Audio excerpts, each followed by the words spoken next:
thank you so much for joining us for our latest careers webinar, which is focusing on effective salary and package negotiation strategies for women. My name is Karin Lanigan. I'm Head of Member Experience here with Chartered Accountants Ireland, and that includes the area of career support, career coaching and development, and supporting members with everything careers related. I've been in this role certainly on the career side for the last 15 years or so. So really good understanding obviously of the needs of members, the career paths, etc., and obviously the challenges that can come about, and obviously how to deal with those effectively. So obviously this is the focus here is on salary and package negotiations. The tips, the advice, and the areas that we're going to cover are equally as relevant to our male members as well. But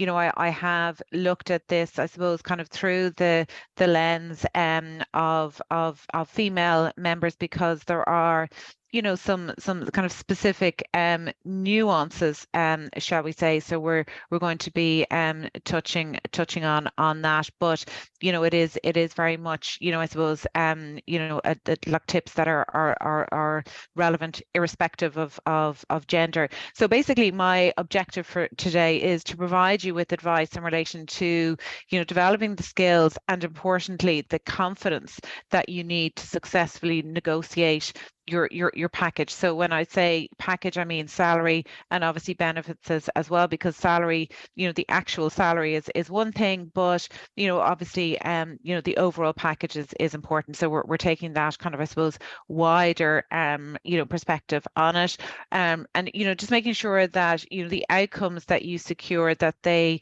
reflect your skills, your qualification, your experience, the market, and also this is very much something that is individual to us all, and different elements of package and salary are important to different people in different ways. So it's about what makes you happy and what motivates you. It's also an opportunity for me to highlight some of the supports that we have available here through the Institute for you as members, and also obviously to deal with any questions that you might have. So I would encourage you to ask questions as we go along, indeed, or at the end there'll be an opportunity to ask questions, so you can pop those into the Q&A box, and I'll happily deal with those questions. So moving on, obviously negotiation skills are fundamental to career success in general, and are an important skill set in lots of different kind of facets of your professional and your personal lives, not least when it comes to I suppose career planning and negotiating the career moves that you're looking for, when it comes to negotiations in terms of what a role might look like for you. Also obviously in terms of just gaining credibility and respect in your role in general, like whether that's sitting around the kind of I suppose the management table, the boardroom table, negotiating with colleagues, clients, etc.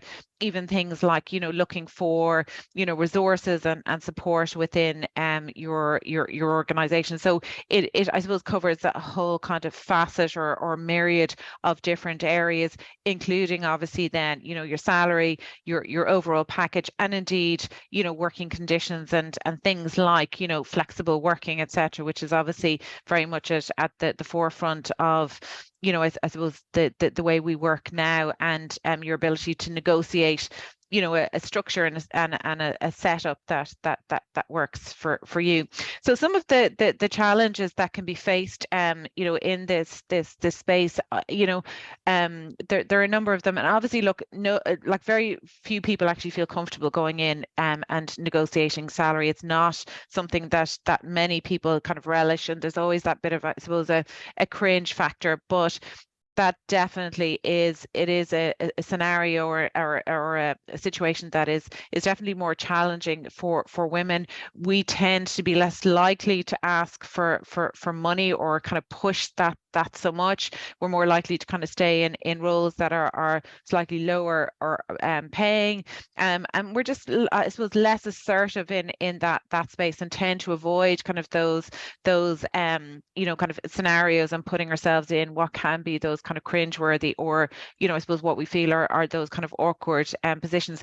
But I suppose the key thing here that often holds women back is that we tend to underestimate our value and underestimate our abilities, our capabilities, and hence underestimate our actual value. And that's one of the key differences here that we need to keep at the forefront of our minds. And I see this quite regularly, in terms of my dealings with members, that female members tend to place less value on their experience and their qualification, and I suppose value in general, and what they can bring to an organization.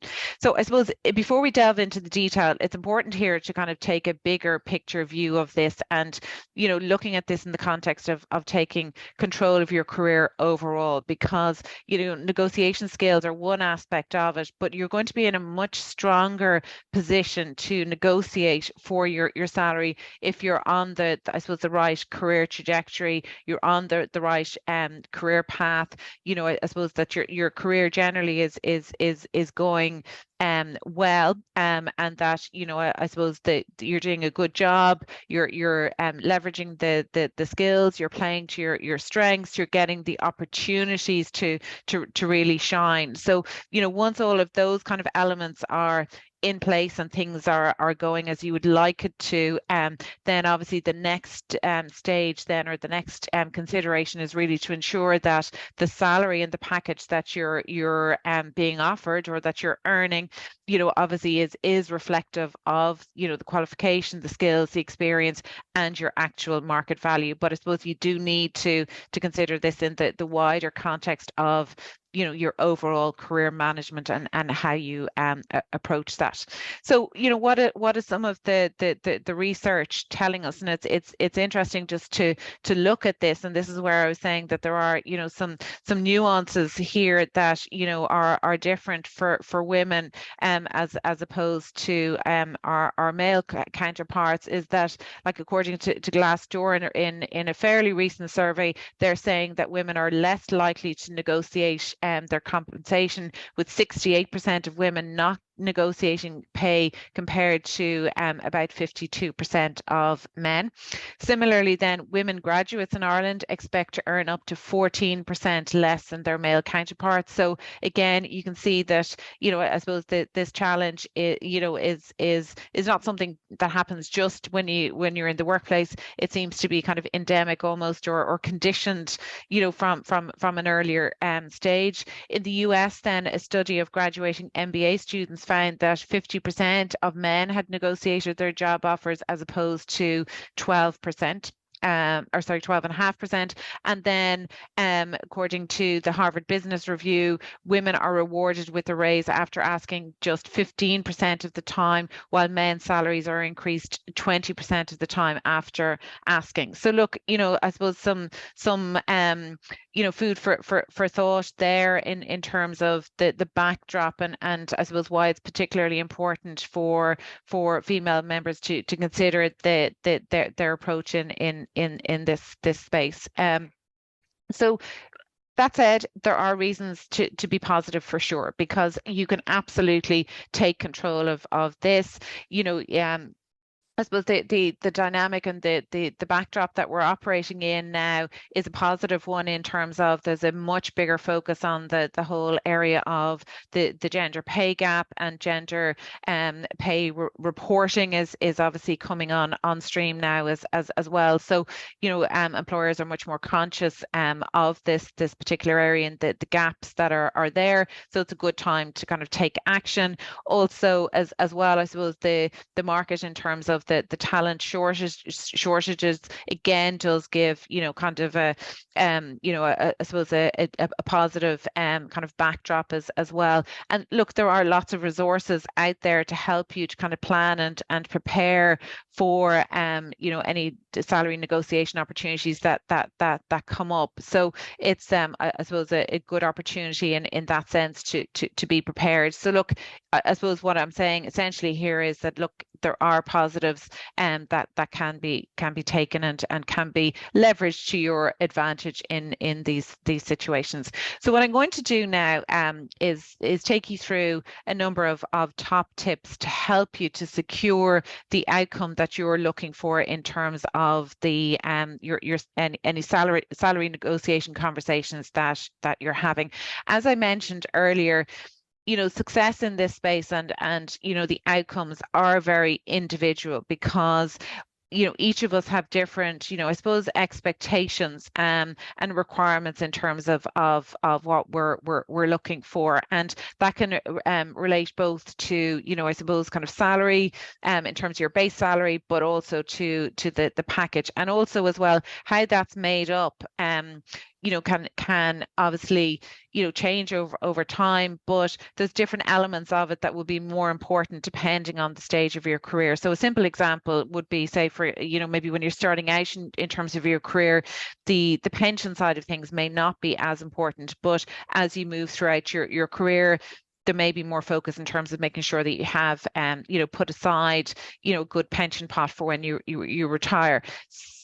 Similarly, like at an early stage of your career, you might be more willing to put in the longer hours, whereas when family come along, for example, or you've other outside interests, then the kind of the flexibility and working arrangements may become more important. So essentially what you need to do is to consider what it is you want from the discussions and what I suppose would represent a good outcome for you. So it's really about mapping that out with clarity, thinking more widely in terms of the overall kind of package, the role, the support, the flexibility that you're getting. So it's really about looking at it and saying what's important to me and placing a value on those different elements, and even drilling down into it to kind of say, look, priority wise, what's more important to me. So you might say, well, look, do you know what, actually, if I got more flexibility and more opportunity to work from home,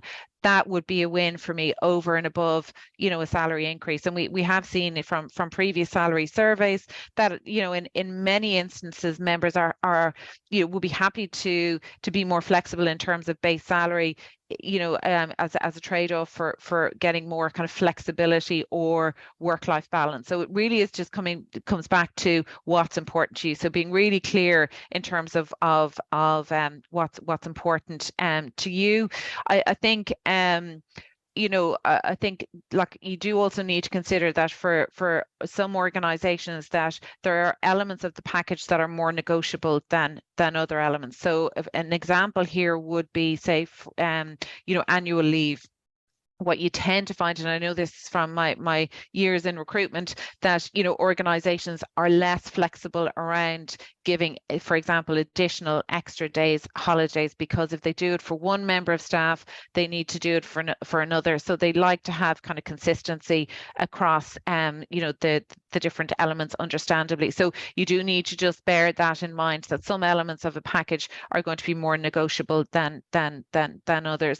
I think when you're going in to discuss salary, and this is the case too if you're negotiating for a new role, it's good to have kind of a range in mind, that you're not seen to be too inflexible, that you're saying, right, it's 80k or whatever it might be, that you're kind of going in with a range, because it gives a little bit of room and leverage for a discussion around that. But ultimately you need to be clear on what works for you, and ultimately, as I say here, negotiate for happiness. So negotiate for what is going to make you feel satisfied, motivated in your role, and that you're going to come away from this process going, yeah, look, I'm happy. This is going to get me out of bed in the morning and feel like I'm getting a salary and a package that is fair and motivates me. So that's the first thing I would say. The second piece then is to kind of know your market value, and that's really, really important going in and having that context. So it's doing the research in terms of the market generally, also bearing in mind that, you know, salary ranges can differ depending on the sector. So broadly speaking, an example might be that, you know, financial services can sometimes pay a premium and have, you know, like a benefits packages that are you know, I suppose a little bit more kind of lucrative, particularly when it comes to pension contributions, for example. So it's just keeping those kind of nuances in mind.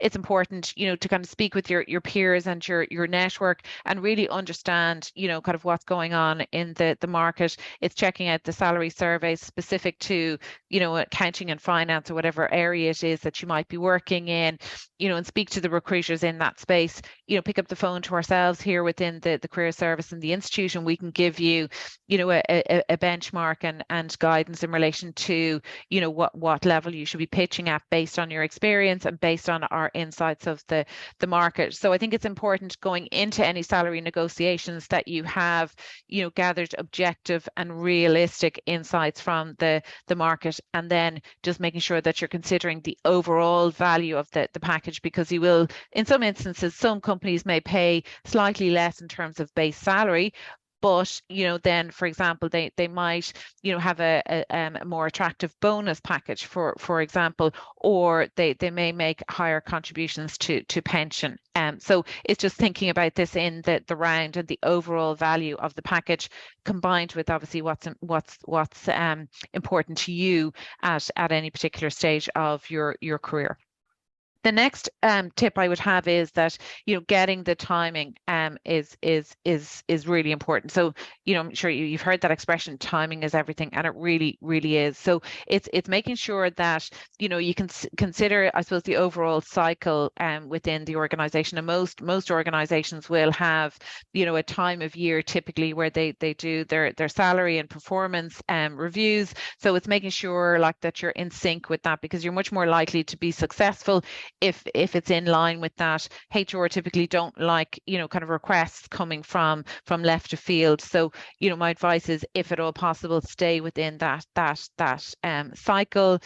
Obviously, you know, stands to reason you're likely to be, you know, I suppose, given a more favorable hearing if the company is performing well. They have the I suppose kind of money to be able to kind of fund pay increases, and also obviously, you know, timing it so that like your relationship with your manager is obviously on a good footing, and that they're in a good space as well. So when you bring this up, like, you know, for example, if they're under pressure with a particular project, you know, and going to them in the middle of something like that wouldn't be ideal. So maybe waiting, like, you know, a little bit of time to kind of say, well, look, when can I get them at a good time, just even to kind of put forward the suggestion. So just thinking about, you know, the timing of this and when to ask those questions or to suggest a discussion around salary, really, really important. So it's all about timing, as I said. The next consideration then is about how you frame the ask, and this is all about, you know, preparation as such, and really just thinking about, you know, how you can best frame those questions. So what I would say to you is, if you're thinking, will I or won't I even ask, I would always just say, look, you're better to ask than not to have asked and be kind of wondering, God, would I have gotten it? And if you don't ask, and I suppose, you know, the frustrations can start to build. And I think that does, I suppose, impact on your motivation, your morale, your focus. So, you know, you're better off to have that feeling of having asked, and, you know, kind of put the ask out there at least. Like, I was speaking to a member recently who had come to me to say, look, Karen, what should I do? And my advice always is to, to bring up the conversation, have that conversation, plan it carefully so that, even if you don't get the outcome that you want, that like you're managing the relationships along the way, and at least you've been able to ask the question. You've kind of, I suppose, marked the company's cards to kind of say, look, this is the way you're thinking, and at least to get some kind of a dialogue going around the conversation. And even if you don't get a pay rise, then it is to kind of get an agreement to kind of say, well, look, when might we be able to discuss this again? So you're planting that seed at least, and also then as well, it's an opportunity to get clarity in relation to, okay, so you're not agreeing to a pay rise now. When might we be able to sit down and discuss this again? And what do I need to do to make sure that when we're sitting down again, that the outcome is more positive from my perspective? So I think it's always better to ask than to wonder why, but obviously just carefully framing that ask. I suppose just because you yourself feel that, I feel a bit uncomfortable about asking, doesn't mean that it's not acceptable. Absolutely it is. Like, there's no reason why you shouldn't be able to bring up these conversations and ask, even though if you feel it is, kind of difficult, it is uncomfortable for most people.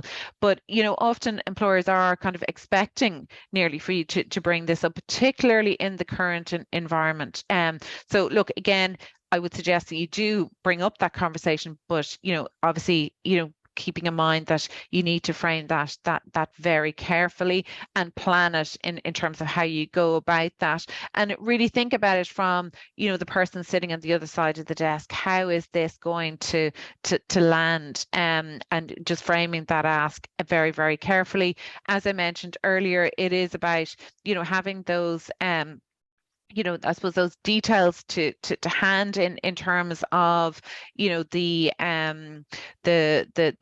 data to back up the ask as well. And what I would always say is, like, keep it simple. Like, don't get into this kind of scenario of apologizing. I'm really sorry, but I just want to ask for a pay rise. Keep it straightforward, keep it simple, and don't apologize. And don't get into the space of over explaining. And I'll go into this in a little bit more detail shortly, because that expression, if you're explaining, you're kind of losing. So I think it's just to kind of keep it really straightforward and simple, and always to stay positive. So I think if you're framing this in a positive way, you're coming across in a positive manner, then obviously things, that sets the scene for a much more kind of positive discussion in general.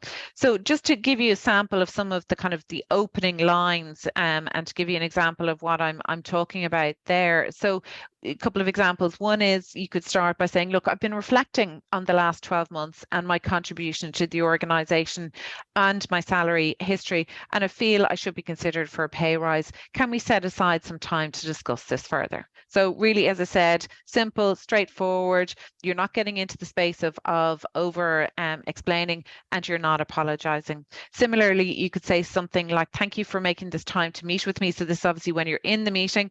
I'm really enjoying my current role and responsibilities, and I'm excited to continue to work ambitiously as a result. Ambitiously, and as a result, I would like to discuss my salary. So again, really positive, and you're not taking too long to get to the point. You're explaining that you're enjoying it, you're doing a good job, and obviously then it's a case of, well, look, I just feel now it's a good time to discuss my salary. Similarly, you could say, thank you for meeting with me. I'd like to share with you some of my recent achievements and discuss reviewing my salary. So again, you're getting straight to the point, but in a very positive way, and showing how you're delivering value to the organization and how you plan to do so going forward. So again, all really very positive in terms of the approach. You're not over explaining, no apologies, and just kind of setting the scene for a positive conversation. So just some examples of the things not to say, as tempting as they might be, you know, and particularly in the current environment, you know, like saying something like I'm struggling to make ends meet, or I need more money, you know, because like that may be the case, but you know, employers are likely to kind of say, well, look, that's not my problem. Like we need more revenue. The costs are mounting here as well. So it's not in that positive frame, you know, that we're trying to kind of create here. You know, certainly not saying, look, you know, I can earn more money elsewhere, because that just, you know, has like is obviously isn't a positive you know, kind of approach. Then like something like I feel bad asking, but, and that's in that apologetic space, and again just doesn't set the right tone. So it's staying away from those kind of negative pieces, and I suppose that kind of I focus, you know, me, myself, and I type focus more to, you know, looking at this from a more kind of objective focus, and saying things look like the market rate for a chartered accountant with my experience is. So at least you're coming in with outside context and outside kind of information, and or you could frame it in terms of I feel an increase is warranted as I have saved the business X amount and managed X number of projects. So you're showing, you know, I suppose the value again that you're bringing to the organization. You can also say something like, in the next 12 months, I plan to support the business with. So again, showing how you're delivering for the organization and how you plan to do so for the organization now and going forward. So it's just, I suppose, if you think about this as a kind of a transactional conversation, you know, if the organization are like you're looking for, let's say $5,000, then, you know, the organization can see, well, actually, yeah, do you know what? Mary is going to deliver at least that in terms of additional value for the organization. Or actually, look, if we look at her salary relative to what the market rate is, there definitely is that $5,000 differential. So it's a much more constructive conversation, and one that is backed up with, you know, I suppose facts as such, and it's not in that kind of emotional space. It's more in the factual and staying away from the emotional, and you're staying away from the complaining negative side to more the persuasive positive conversation. So it's all about how you frame that. So then, and I suppose this is building on this a little bit further. It's being ready to explain why you are worth that additional money, and or, you know, investment, shall we say? So I think it's really important to be ready and prepared with a lineup of compelling rationale, and it can be very useful to kind of sit down and just build out like a journal or a listing of your recent accomplishments and things that have made, you know, a contribution to the organization, that have made you look good within the organization, or indeed has made your manager look good. So it's really about emphasizing the results, you know, the bottom line, the key metrics, the projects that you've delivered, what they've meant like in real terms within the organization, and also just kind of looking at it from the context of how you've developed within the role, how you've brought your skills to the next level, but also as well how you've taken on kind of more responsibility, because I think, you know, I suppose you have a much better chance of securing a positive outcome from any of these discussions if you can show where you've kind of gone above and beyond. Like, so simply kind of handling the kind of the business as usual responsibilities don't always justify an increase, even if the market has shifted. So I think what you need to try and do to enhance your I suppose opportunities for success is to show what you are doing, and how you're going kind of above and beyond, and how your role maybe has developed out, how your skills have developed, and how you're using those in a different way to really kind of show value. So it's all about, you know, showcasing your value, showcasing your accomplishments, and then backing that up with the data. So it's having those lists of accomplishments and showing how they've added value within the organization, and using those kind of metrics and data to your advantage where you can. The next thing, and this is key, is kind of empowering yourself and boosting your confidence, because ultimately you can have all of the elements that we talked about before kind of ready to go, but you do need to have that confidence yourself to kind of go into the conversation.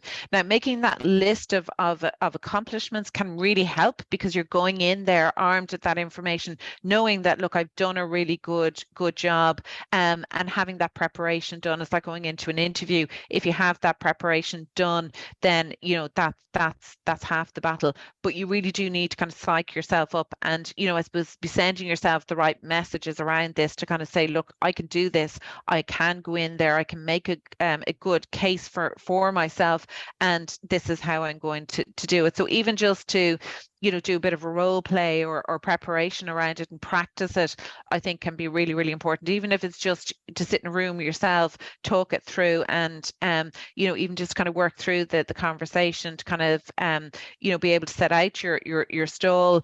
Think about then, any objections or pushback that you might receive. Then be ready with, kind of responses to that. So it's really important just to kind of have that self-belief, and reminding of your successes will definitely help you to kind of change that narrative in your head, because we are likely to kind of go, God, this isn't going to go well. I really don't think now this is going to go in my favor. Whereas if you actually change that narrative in your own head to kind of go, I'm going to go in and give this my best shot. I've got a really good case here because X, Y, and Z. And if you can, run your approach by a couple of people, whether it's family, friends, peers, etc. Or indeed, if you wanted to go so far as to kind of engage with a mentor or a coach, and we can certainly help you with the mentor side of things within the institute, or indeed if you wanted to bounce your approach off a member of the careers team, feel free to do that, because that's what we're here to do, is to kind of to support you. But ultimately it's about taking that positive approach, stepping into this in a really, really positive mind frame, and then I suppose there can be sometimes a difficult balance here between being confident and being arrogant. So it's just making sure that you tread that line very, very carefully, because you don't want to be seen as coming across as being too arrogant or too bolshy or too assertive or too aggressive. And for women, that can backfire more so for us, because it isn't always expected and this is all to do with kind of conditioning, and the research shows that women who come across as more assertive can sometimes kind of backfire, and they're it just goes against them in terms of these types of conversations. So it's just managing that balance between absolutely being confident, but just not in that arrogant or kind of overly balchy space. But ultimately it is about making sure that you're in the right frame of mind, you're backing yourself. It's those kind of positive reaffirmations, and combining that then with the planning and the data and the backup, and being able to show the successes. So I think that kind of feeds into just that overall, boosting your confidence and stepping into that room for the conversation in a very positive and confident frame of mind.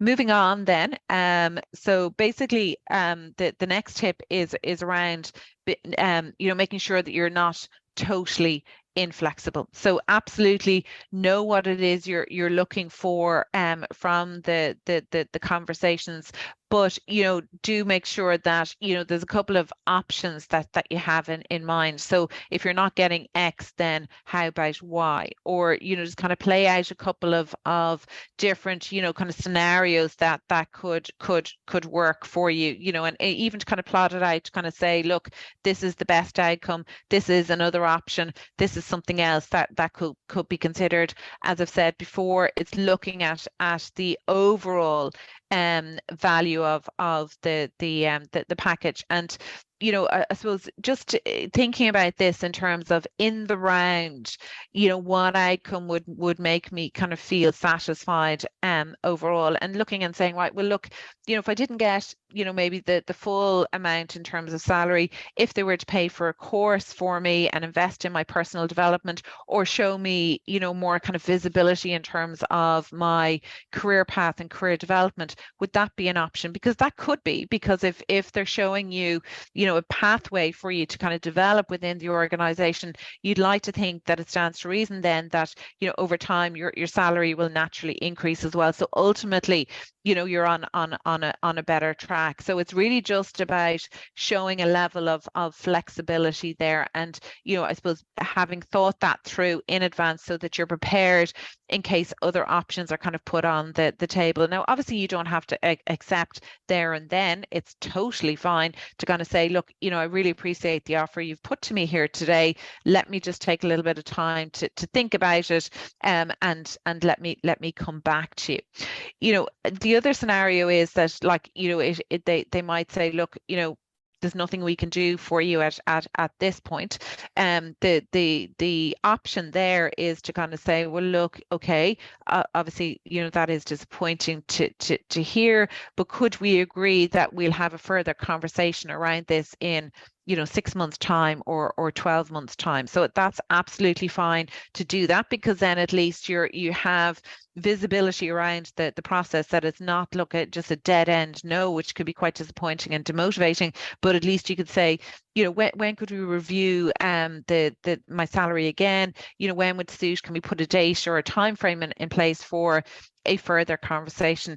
The other thing as well is to kind of get feedback and to kind of say, well, look, what are the reasons for the decision not to increase my salary at this point, and what do I need to do between now and the next conversation to make sure that that there's a more positive outcome for me in terms of salary and package. So it's really just getting that clarity and opening up the visibility and process around it is really important. And just going in with that, kind of flexible, positive mindset. The next tip I would have then is just in relation to body language, and this is very much the case when it comes to interviews or meetings in general, and it's raising your awareness around how your body language could influence the outcomes of any of the conversations that you're having. So things like your posture, your expressions, your gestures, and are they conveying the right message? And sometimes we're not even aware of the messages that we're sending with our body language. So it's just even kind of sitting in front of a mirror beforehand, to see how you're coming across, getting feedback from colleagues in relation to how you're coming across. Things like good eye contact would be really, really important as well, so that you're not seen to be kind of shying away from the conversation, and hunched over, that you're again you're not comfortable with it, kind of fidgety gestures as well that kind of make you look like you're nervous. Now look, you are going to be nervous, that's a fact, but it's just trying to keep those nerves under control, and at least then, like, even if like you are going to be nervous, that it's more inwardly and it's not showing in your body language. The other thing I would say is to avoid aggressive maneuvers, like too much of the hands going, and why am I not getting a pay rise, for example, and I'm really not happy with that. They really don't land very well and are not helpful in those situations. And again, unfortunately for women, can be interpreted kind of more negatively. So it's really important just to make sure that you're keeping things calm, very professional at all times, and staying very much in that positive kind of environment, because again, the positive body language and good eye contact, smiling, that can diffuse kind of any adversarial kind of atmosphere. So for example, you know, if the ask isn't you know, landing very well. So just, you know, being calm, being measured in terms of how you're responding can really help to kind of diffuse that situation and bring the conversation into a much more you know, I suppose positive space. Also, like with an interview, I suppose dressing the part, you know, making a good impression, and it'll help you feel more confident, and that is half the battle too, and that you're stepping into this conversation in a much more positive mind frame. And look, as I said, you're going to be nervous, but just try and, where possible, to relax and smile. That can certainly help as well. And just be yourself, you know, and put forward your case, reflecting, you know, the skills and the experience and the difference that you've made in the role. I know it's easier said than done, but certainly, again, a lot of this comes down to, you know, preparation in advance, having your facts ready, and you know, planning the conversation and working through that plan as part of the overall conversation. So the next tip I would have is to, you know, obviously to be grateful. And there's a number of different kind of elements to this, you know, so irrespective of the outcome, you know, it obviously would be common courtesy and would help in terms of your kind of overall relationship with your employer, you know, to kind of thank them and acknowledge the time that they've taken, you know, to have the conversation and to consider your ask, because, you know, you want to obviously protect your working relationship with your manager, with the organization. So, you know, and if it doesn't go well, you just need to still obviously make sure that you're comfortable working there. And you know, I suppose it can be a good opportunity to reconfirm your commitment to the role and the organization, even if you didn't get what you were asking for. As I mentioned a little while ago as well, if you don't get what you're looking for, it's important to get feedback as to why that is. Like, is it circumstances in relation to kind of the financials of the business? Is it, you know, in terms of your performance? You know, so really just to get that kind of feedback and take it on board and action it. If there are, you know, kind of practical steps that you can take, that, you know, there's certain areas or skills or competencies that you need to work on, at least you have that, you know, I suppose kind of practical feedback to take it away and, you know, use that as an opportunity to develop and, you know, to be able to kind of position yourself more strongly for the next time that the conversation comes about. The other thing I'd mentioned earlier then is to, again, if it hasn't worked out, you know, is to kind of get a commitment in terms of timeline, so that at least you can see that there is, you know, a pathway there, and get a commitment for regular conversations in relation to salary review, because at least then you don't feel this is a dead end. And if the outcome from the conversation isn't, you know, a salary or a package increase or review, at least if it means that there are more regular conversations and you now know what you need to do, well, that is definitely a positive outcome. But it's really, you know, by protecting those employer relationships and being grateful and thanking them for taking the time to have the conversations. So the next tip then is to celebrate your success for sure, because, you know, there it is an achievement. And obviously you'll have deserved it. So it is really important, you know, to kind of take that time to celebrate, pat yourself on the back, do whatever it is that you want to do that will make you feel like you've celebrated that success and that it has been worthwhile. It's no harm to kind of stand back from it and reflect, you know, on it to kind of say, well, look, you know, how come, what was it that I did that, you know, led to the success? Because you need to be able to kind of bank that, I suppose, and think about, well, look, you know, this worked in terms of my approach, so I'm going to use that kind of approach or methodology again going forward, you know, and it's all a learning curve and building on your skills and experience that you can use for other negotiations, you know, in going forward. So it is all a, you know, a learning curve. And I think in the busy world that we work in, we move on very quickly, I think, from one thing to the next, and we don't take enough time out to, you know, I suppose, to kind of celebrate our successes. So I think you should, and as I said, then look at it to kind of say, well, what what went well here, you know, what can what have I learned from the process that I can apply elsewhere? And again, you know, it's no harm to kind of say, well, look, going forward, what would I do a little bit differently, or what could, you know, could I improve on going forward? Because there always is room for improvement, for sure.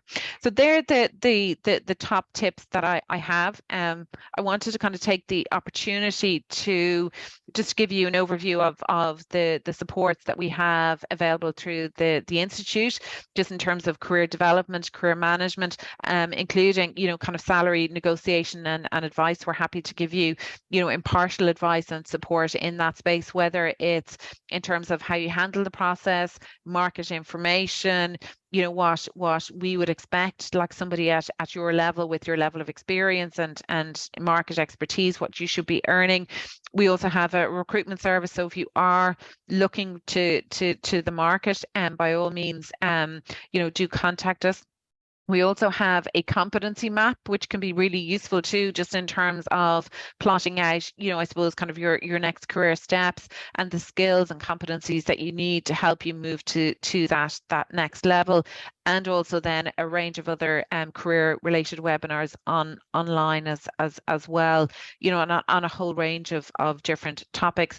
The other thing I would say to you is, if there are topics that you would like us to cover in future webinars, please do let us know, because we're actually planning our webinars now for 2023. So if there are topics that you kind of feel that actually, do you know what, it'd be great if the Institute could do a webinar on whatever the topic might be, just let me know.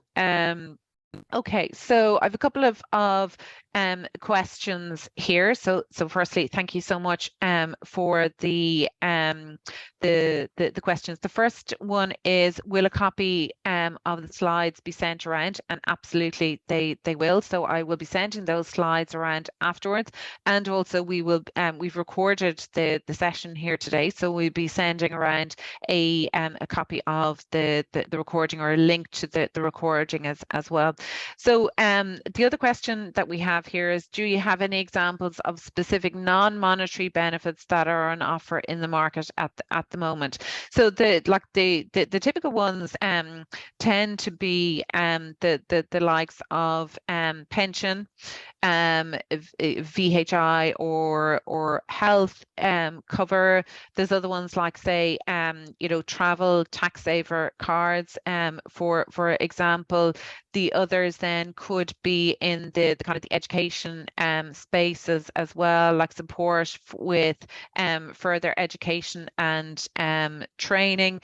The other areas that are very popular now as well would be, you know, supports in the area of wellness and kind of mental health and employee assistance programs. A lot of organizations have gone down that road as well, and you know, I suppose host kind of wellness and wellbeing events and you know, support services in that space, and would work with third parties then to provide an employee assistance program. Obviously then the whole area of you know, flexible working and you know, I suppose working from home and remote working as well is really important to a lot of people, and thanks to COVID, I suppose that is definitely more of an option as well.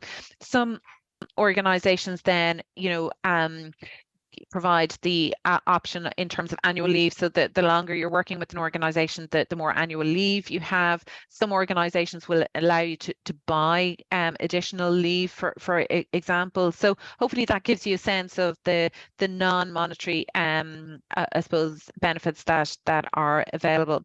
So the next question then is, do you have any advice on at what point you should consider looking at a new job with a different company if negotiations are advancing? I feel women are so much more likely to stay in jobs even if not advancing. So to your point, I do feel that women do tend to stay in jobs that little bit longer, even though they're not advancing. And I think I mentioned that in terms of research shows that we are more likely. So I suppose you'd obviously have to take each scenario, you know, and like look at the I suppose the situation itself and judge it on a case by case basis. But typically, what I would say is that if you've had a number of conversations and you've given it kind of a period of 12 to 18 months, and things still aren't moving in the direction that you want it to, and you've done your research and you're finding, look, you know, this really isn't, you know, the kind of the role for me. I'm not getting the salary that I deserve. You know, then I would certainly say, look, start dipping your toe into the water and to see what other roles are out there. And I'm sure for many they're pleasantly surprised, you know, because we can get into quite a negative space to kind of go, God, like there's no jobs out there for me, or I'll never get the same level of flexibility somewhere else, or God, it's a real hassle and I'll have to prove myself all over again. So we can get into that kind of, you know, negative cycle that convinces us to stay, or where we kind of go, oh yeah, look, I'll just stay here. The devil I know is better than the one that you don't. So you do need to make sure you don't get into that kind of negative, you know, I suppose kind of headspace. So what I would say is, there's never any harm in dipping your toe into the water to see what's out there. It doesn't mean you have to move. But I would say if you've given it 12 or 18 months, you've had 2 or 3 conversations, things aren't advancing, and you've given it your best shot, then I would say absolutely, you know, start dipping your toe into the water for sure. So let me just have a look. Okay, so a couple of other questions here. Okay, so question here is, Karin, with high inflation, what would your advice be when employers don't give pay rises to keep up with inflation? Look, I suppose this is a difficult one, in general, because a lot of this will depend on, I suppose, the organization's capability to pay as well. Some are going to have kind of deeper pockets than others. I think the key thing is here that the organization is being fair and is being transparent, and you know, they are doing their utmost to you know, I suppose give pay rises. So even though it may not necessarily be in line with inflation, but at least if they're seen to do something that you know, I suppose goes in the right direction and goes some way towards kind of bridging that gap. I think it's difficult if you know that they can do it and aren't. I think there's a difference there.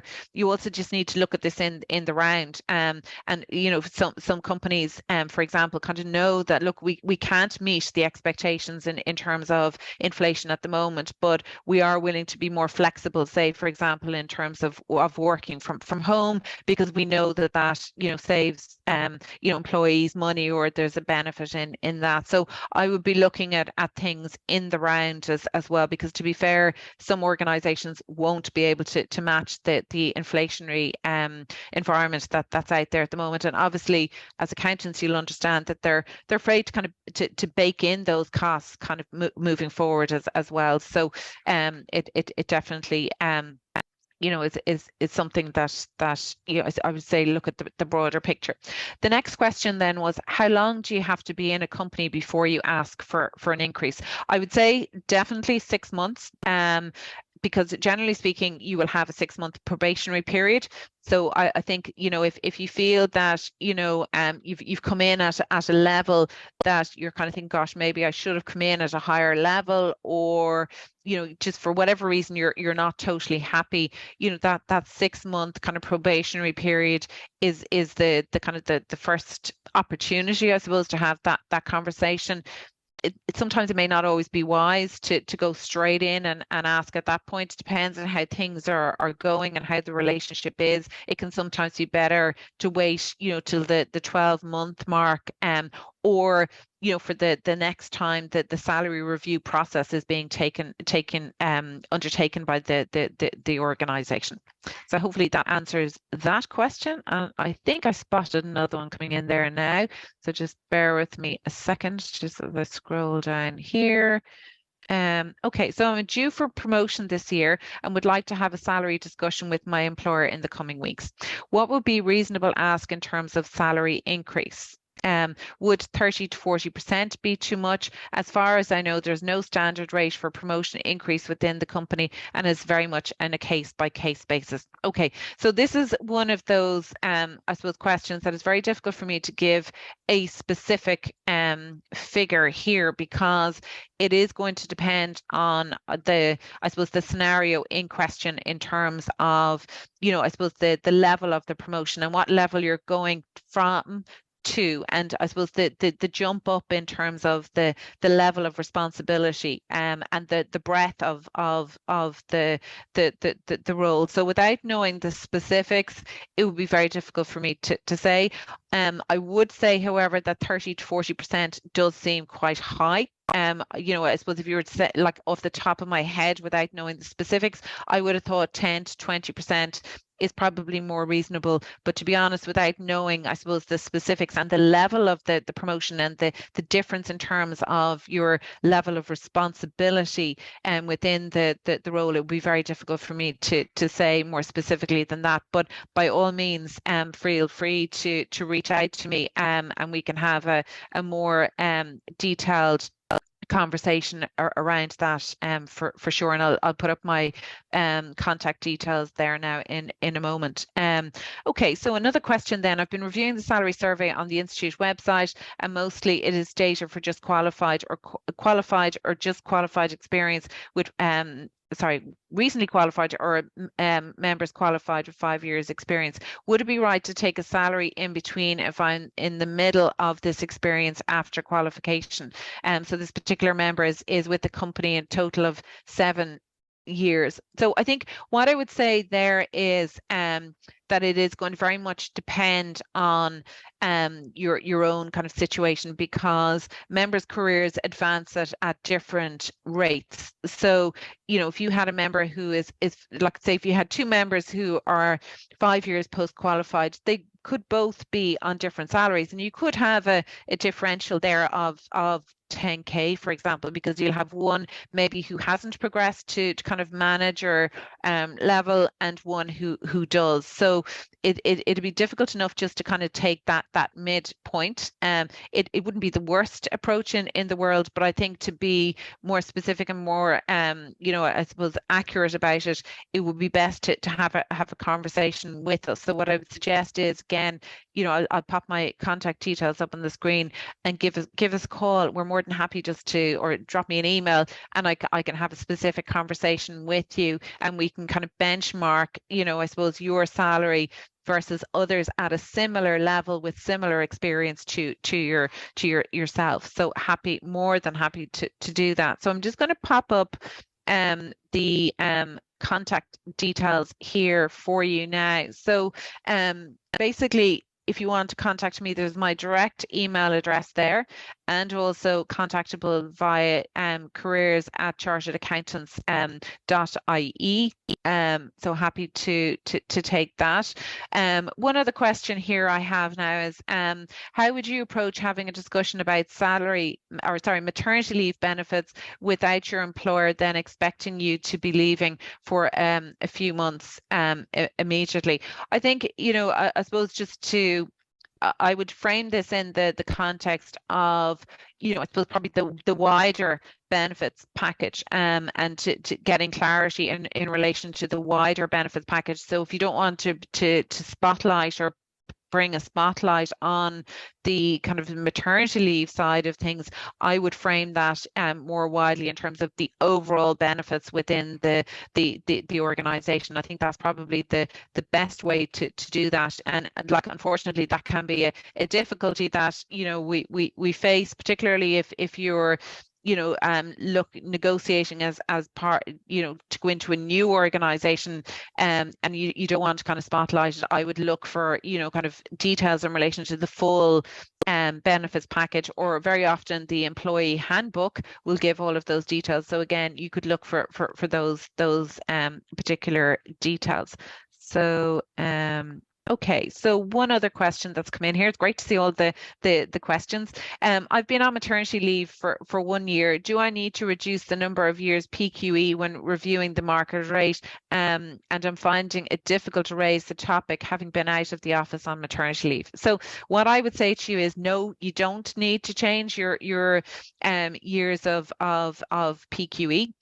Because look, you know, like obviously, yes, you were out of the workplace, but it was on kind of statutory maternity leave. So I personally don't feel that you need to change that. And also, like, you shouldn't feel that you can't raise the topic because, you know, having been out on maternity leave, you should not be placed at any disadvantage. So you're entitled to have those same conversations as anybody else is. Just because you're out on maternity leave shouldn't mean that you're disadvantaged in discriminated against in any way. So you should absolutely raise the topic and should feel quite comfortable to do so. Again, you know, for this member, you know, if you'd like to have a further conversation with me directly one-on-one as to how best to do that, by all means, just contact me. My details are there. I'm more than happy to support you with that, because I do appreciate that it can be more difficult, but the fact that you've been on maternity leave should not, you know, I suppose, deter you from having that conversation. So look, hopefully you found the webinar of benefit and of interest. Do feel free to reach out to us, and I'd be delighted to hear of any suggestions you might have for future topics. And thank you so much for joining us today. Enjoy the rest of your day. Thank you.